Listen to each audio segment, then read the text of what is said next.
Velkommen alle sammen. The Disir and Disablot. The Disir are some of the most frequently mentioned spirits in Norse literature, but their kind of function is broad and complex. At their core, they are feminine spirits, sometimes seen as ancestral guardians.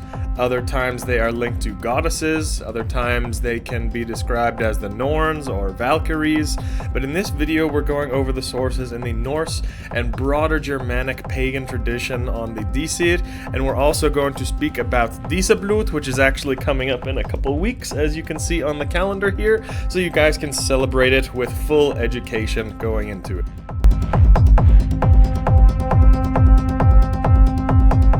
So guys, this video is just a summary of all the sources that I go over in my book. It's finally almost here. You guys have been waiting for a couple of years now. I've been delaying it, but probably in the next 1 to 2 months it's going to be out.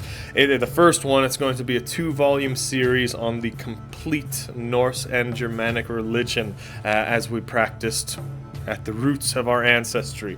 And you know me, I would not even think about writing a book unless it was going to be the best in this category, so that will be something very special. Check back soon, and that will be released.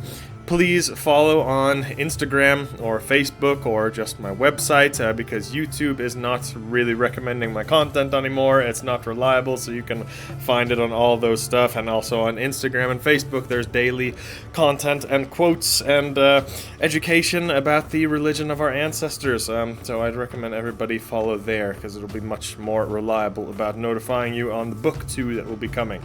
So on to the Dísir. As usual, we speak about the etymology first. It comes from the Old Norse word dis, meaning lady or goddess. And it has its roots in older Germanic languages. It may even be connected to fertility concepts. The Proto-Germanic root disi, meaning woman or lady, which likely originates from the earlier Proto-Indo-European dis, which could be debated, but it could be connected to fertility or maternal roles. Some scholars link it to the root word de, meaning to suckle. But these spirits weren't just a Norse idea, the Dísir. They appear in older Germanic texts as well. One of the earliest references comes from the Merseburg charms in the 10th century Germany, recently after they had been Christianized, and the Edisi were basically female-like spirits, it appears here, that freed from their chains the male warriors that were taken captive, a little magical charm to free someone from their chains. This old charm is used in Heilung, their song Traust, by the way. The old Saxons called them Edis, as also seen in the Hildebrandslied, and even in the Old English text, the Old English poem Beowulf, the oldest English text that we have, refers to noble women as Edis, and even the monster Grendel's mother was referred to as Edis. So this concept of the Dísir, Edisi, Edis is very much a Germanic common root belief. So whether they are protectors of families or supernatural forces shaping fate, the Dísir were deeply woven into Germanic tradition long before the Viking Age. Onto the Norse sources. So the Dísir appear in a lot of the sources, the mythological texts and the historical texts, and their exact nature is very broad. In the Prose Edda, Freya is called Vanadis, so the Dis of the Vanir, and the goddess Skadi of winter is called Underdis, so snowshoe dis, suggesting that goddesses, of course, could fall under this categorization of Dísir as well. This reinforces the idea that Dísir were not just spirits, but they were powerful female entities and sometimes even goddesses, and sometimes something completely different, as we're going to go over now. But the Old Norse texts are not always consistent, especially when they're translated to English. Translators often misinterpret it, the word Dísir, translating it poorly into English as Norns or Valkyries or something else. That's why it's so important to look at the original Old Norse texts in addition to the English translation so we can see. In Hamdismal, the Dísir are seen as relentless weavers of fate, driving events toward inevitable tragedy, and they are blamed by the protagonist Surly for the unfortunate events that happened. Another similar account comes in Grimnismal, where Grimnir predicts King Geirrid's death, and he attributes that to the wrath of the Dísir. So again, here Dísir is kind of functioning as a Norn, as kind of responsible for fate. The majority of references to Dísir in the mythological text are found in the Sigurd cycle poems or the Helgilei poems. And these historic poems depict the Dísir as entities that are linked to death and battle, functioning similarly to Valkyries. In Regensmal, for example, the unmarried Lyngheiðr is referred to as a Dís Ulfjord, and that is the Dís with a lady of the soul of the wolf, kind of in a derogatory term. In the same poem, the stanza describes the Dísir as female spirits who accompany a warrior, ultimately leading to his death in battle, a role that kind of aligns them with Valkyries. Another famous example of the Dísir functioning as like Valkyries comes from Krokumál, which is Ragnar's death speech. A lot of you guys know that, allegedly. This was spoken by Ragnar as he was dying in the snake pit, and he says, "The Dísir invite me home, heimbjóða med Dísir," as a poetic way of accepting his fate, and speaking of the welcome he is about to get in Valhalla. So those are just a few of the mythological and legendary sources. The Dísir are definitely mentioned in some sagas too that we believe to be real historical events, or at least based loosely upon real historical events. And in those sagas, the Dísir are increasingly depicted as like deceased spirits, ancestral spirits, or guardian-like spirits. In Þíðrandaþáttur og Þórhals, which is preserved in Flateyjarbók, a book about the settlement of Iceland, the Dísir are manifested here as both positive white-clad spirits, a group of Dísir, and also a group of more evil black-clad figures.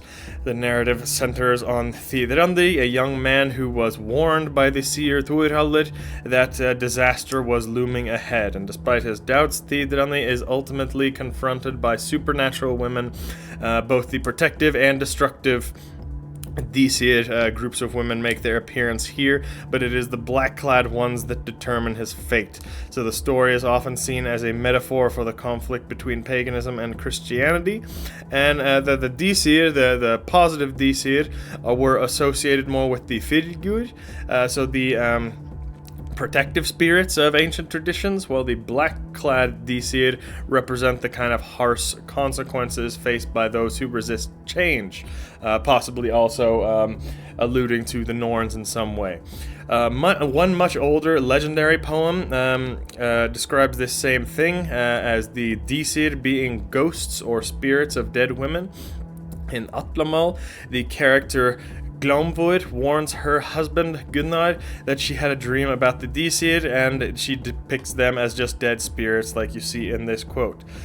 Similarly, in Half Saga, the warriors invoke the Dísir as kind of like they are depicted as ancestral female spirits that are protectors of these men multiple times during disputes.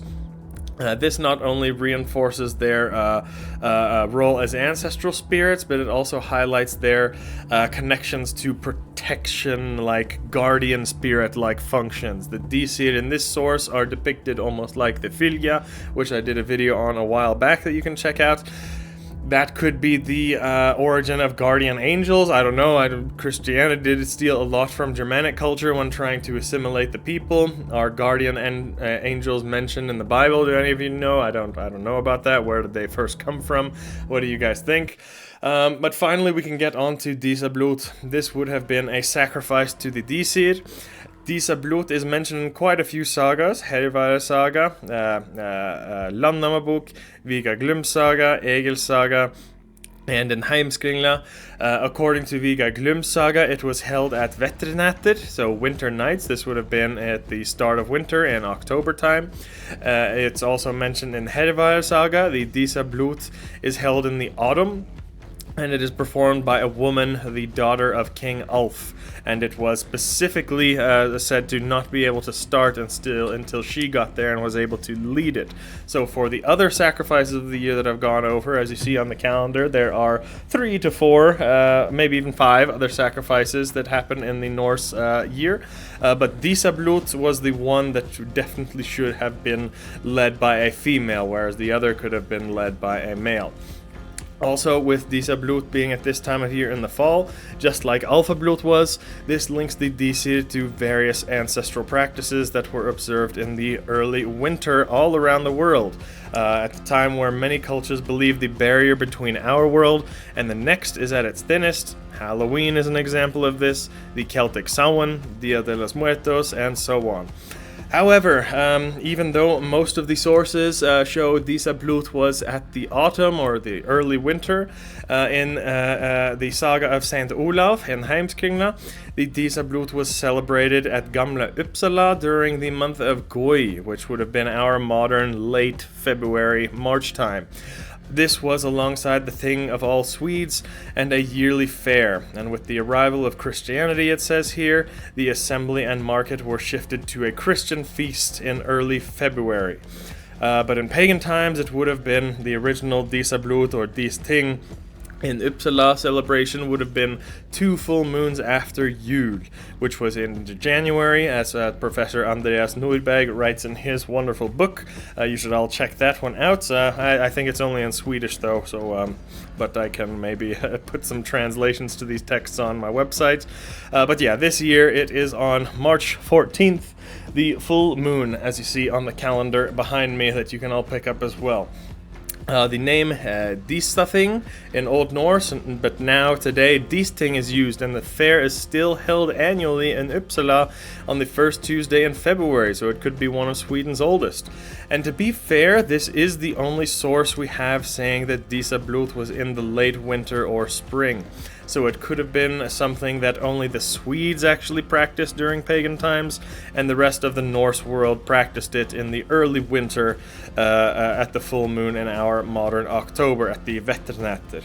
However, the naming the festival after the Dísir and being in the early spring connects it to other spring fertility goddesses like the Anglo-Saxon Eostre or Ostara, a spring pagan fertility goddess that is the origin of our Easter around those celebrations, and that was said to be around the equinox by Bede, indicating that the Dísir might have also been associated with fertility as well, just as Freya was called. She was Vanadis. Another source, one of the only first-hand counts of a sacrifice that goes into detail, comes from Adam of Bremen, written in the 11th century, and he describes a sacrifice that took place in Uppsala around the spring equinox, exactly as was told in the Dísablót in Olav Tryggvason's sagas, would have been mid-March-ish time. And comparing that to the Anglo-Saxon Eostre, you can see that the whole text here of how it was practiced and how all of them could have been related. And this can teach us some things today. Obviously, we're not able to engage in human sacrifice. Even animal sacrifice would not be possible unless you have a large farm full of livestock to spare, but we can take some inspiration and learn from this. First, the sacrifice should be in a sacred grove, as was told here, and from many other sources all over the north of Europe and south of Europe regarding the trees and groves as sacred, and it was a place for sacrifice. So you can visit a grove near you, you can build a hörgir, which was the Old Norse altar, a pile of stones, and that would be your sacred place.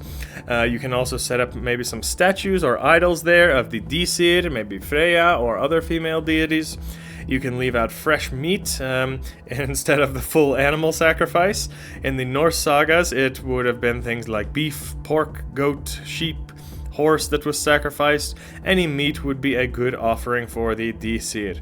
But remember that Dísir are female spirits, so leave out any other offerings that you feel that they would like. Maybe flowers, treats, butter, cakes if you are giving an offering to the Dísir of your family. Maybe leave out some things that they would have liked as well. You can leave offerings on the hörgir, but you can also leave them on the trees, as was done in Uppsala, hang up the offerings in the trees.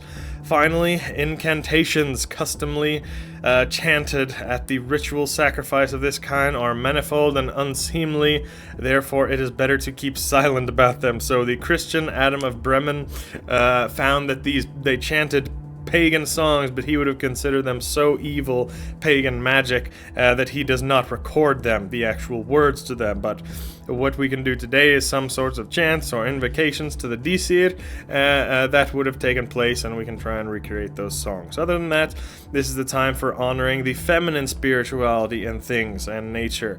The Dísir was a broad term for female spirits, including goddesses, Norns, Valkyries, Fylgja, and even ancestral females, and even, elements of nature that we would regard as feminine. You can do the math on that.